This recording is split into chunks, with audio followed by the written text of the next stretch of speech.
एक kitchen garden मचा आमा मेरा किचन गार्डन है ये।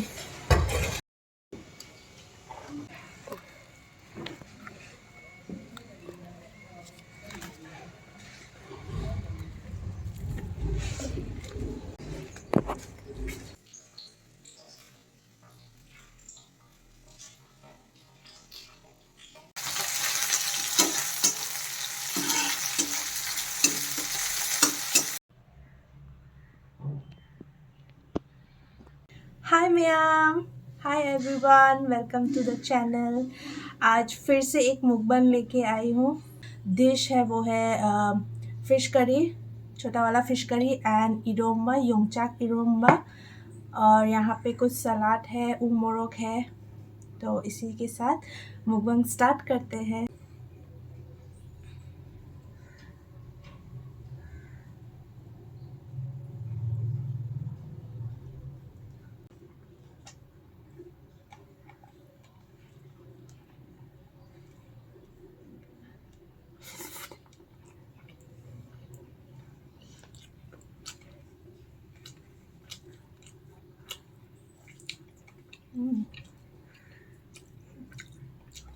योंगचाक से खाओ।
इरोम्बा से आलू का योंगचाक का इरोम्बा नहीं।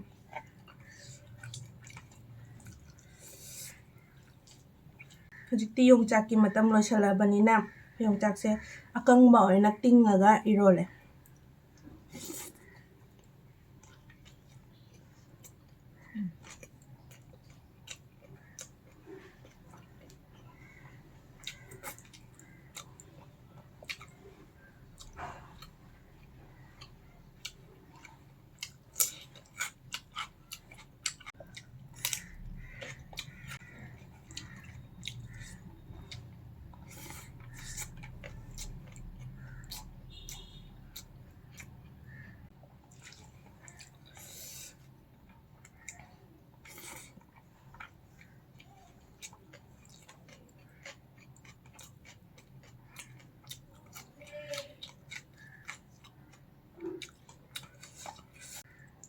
ꯅꯍꯥꯟꯋꯥꯏ ꯚꯤꯗꯤꯑꯣ ꯑꯃ ꯌꯦꯡꯉꯦ,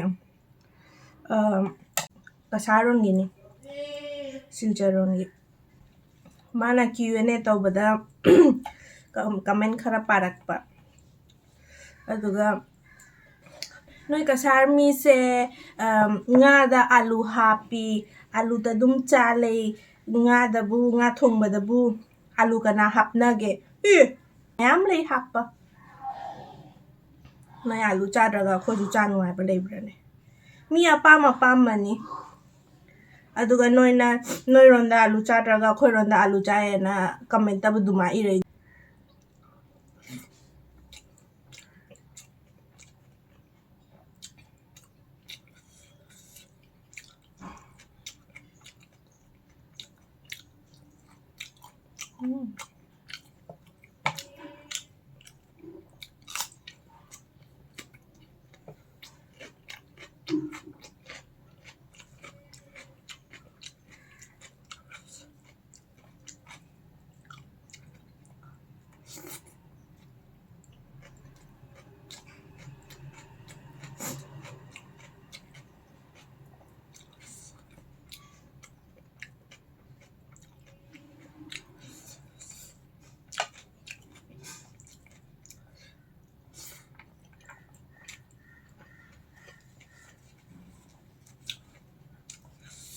ꯁꯥꯔꯦ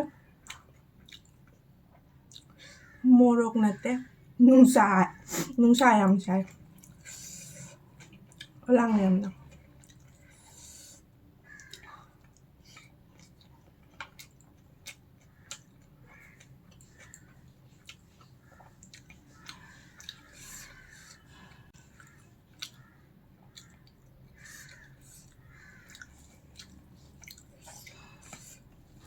ꯅꯍꯥꯟ ꯀꯁꯥꯔꯒꯤꯅꯦ ꯑꯗꯨꯝ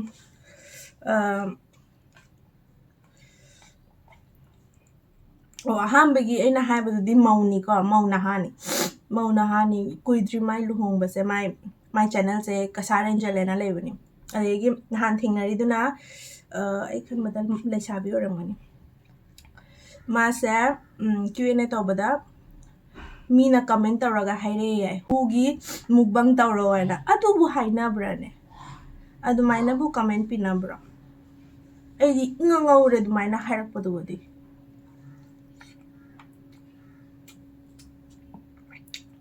YouTube चे अनमना नेगेटिव रोंदा कइनो कमेंट याम पीबा मीबु यामना सिदहनबा अदुगुम्बा यामना ओइरे हजिकानसे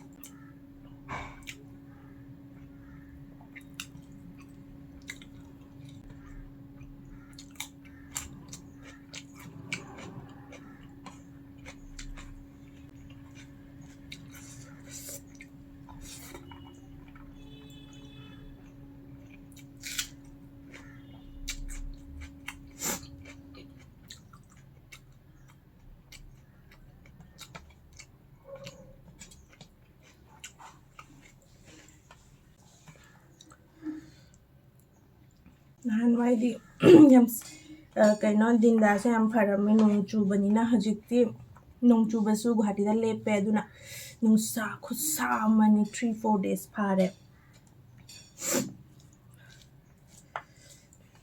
अदो शिलोंग रोंदा मेघालय रोंदा अदुगेगी सिलचर रोंदा इसिंग यम चावे हाइको यम नुवाइबिदे मिसिंगदो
Chakudi lore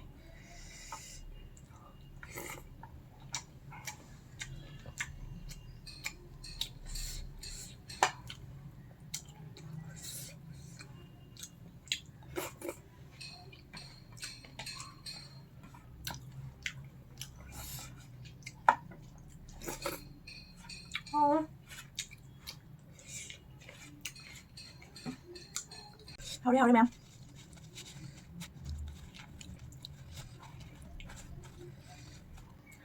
अदो मैम मथंगी वीडियो दा अमुक थेंगनरसी बाय बाय खुद से हामगनी को ए Spread peace, stay positive, and please support each other.